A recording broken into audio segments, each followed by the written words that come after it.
Ini tidak ada backing, tidak ada agenda jatuhkan Prabowo. Ini bukan soal Jokowi punya kekuatan, nggak ada. Yang punya kekuatan di Republik ini itu hanya satu, namanya Prabowo Subianto. Dia Presiden Republik Indonesia yang mengendalikan TNI, mengendalikan Polri, mengendalikan kekuatan partai politik. Jadi kalau dibilang ini agenda untuk menjatuhkan Prabowo, itu sebetulnya kacamata atau sudut pandang orang-orang yang mau cari muka sama Prabowo. Begitu. Jadi itu orang-orang yang mau cari muka sama Prabowo aja. Yang meyakinkan pada Prabowo ini agenda akan menjatuhkan Jokowi, Jokowi akan menjatuhkan Prabowo sekarang. Jokowi nggak punya apa-apa lagi. Di mana sejarah kekuasaan? Ada seorang mantan presiden yang mengendalikan pengusaha-pengusaha mafia? Tidak ada. Yang mengendalikan pengusaha-pengusaha mafia dan pengusaha-pengusaha mafia itu takut cuma pada satu orang. Siapa? Presiden yang berkuasa. Jadi nggak ada. Ini murni soal ketidakadilan.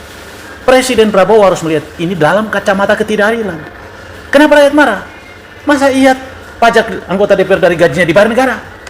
Masa iya dia punya tunjangan komunikasi, tunjangan perjalanan, tunjangan ini, tunjangan itu, sakit dibayar negara segala.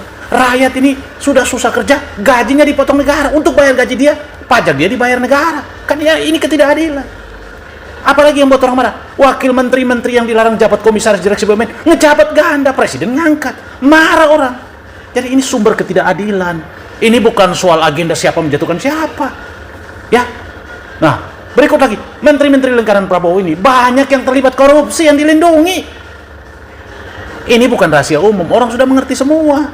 Jadi ini bukan agenda soal agenda orang menjatuhkan Prabowo, Gibran naik, gak ada urusan itu. Gak ada. Jadi kita ini jangan dibodoh-bodohi urusan begituan. Presiden Prabowo pertama harus lakukan apa? Reshuffle orang-orang yang terduga korupsi itu, berhentikan. Antek-antek itu dihilangkan dari lingkaran istana. Kedua Presiden harus lakukan, hentikan itu direksi BUMN dari unsur pejabat negara. Udah, kembalikan BUMN secara profesional. Bubarin BUMN dari 1046 BUMN yang bermasalah itu, hanya 10 BUMN itu. Sisanya bubarin semua, direksi komisaris bubarin, kembalikan uang negara itu pada kas negara. Peruntukan untuk makmuran rakyat. Apalagi dilakukan presiden? Ya, bikin pemilu yang bersih.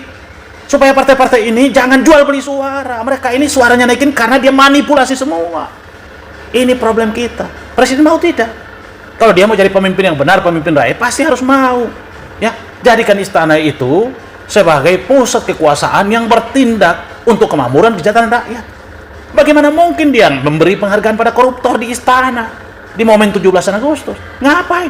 Beri penghargaan pada keluarganya, pada kroninya. Ya kan ini menyakiti hati rakyat. Guru bidan honorer di kampung yang berjuang mati-matian, mereka harus diberi penghargaan. Jadi sebetulnya apa yang dilakukan presiden itu yang membuat rakyat marah. Sekali lagi kemarahan rakyat itu masih menunjukkan kecintaan pada Presiden Prabowo. Termasuk saya.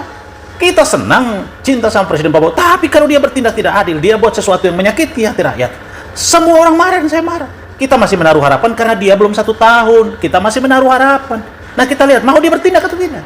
Jadi ini aksi-aksi ini, kalau dia sudah meluas, TNI tidak boleh dipakai. Tidak akan bisa TNI digunakan untuk alat untuk menjadi benteng pertahanan Prabowo. Tidak akan bisa, walaupun dia ada unsur TNI.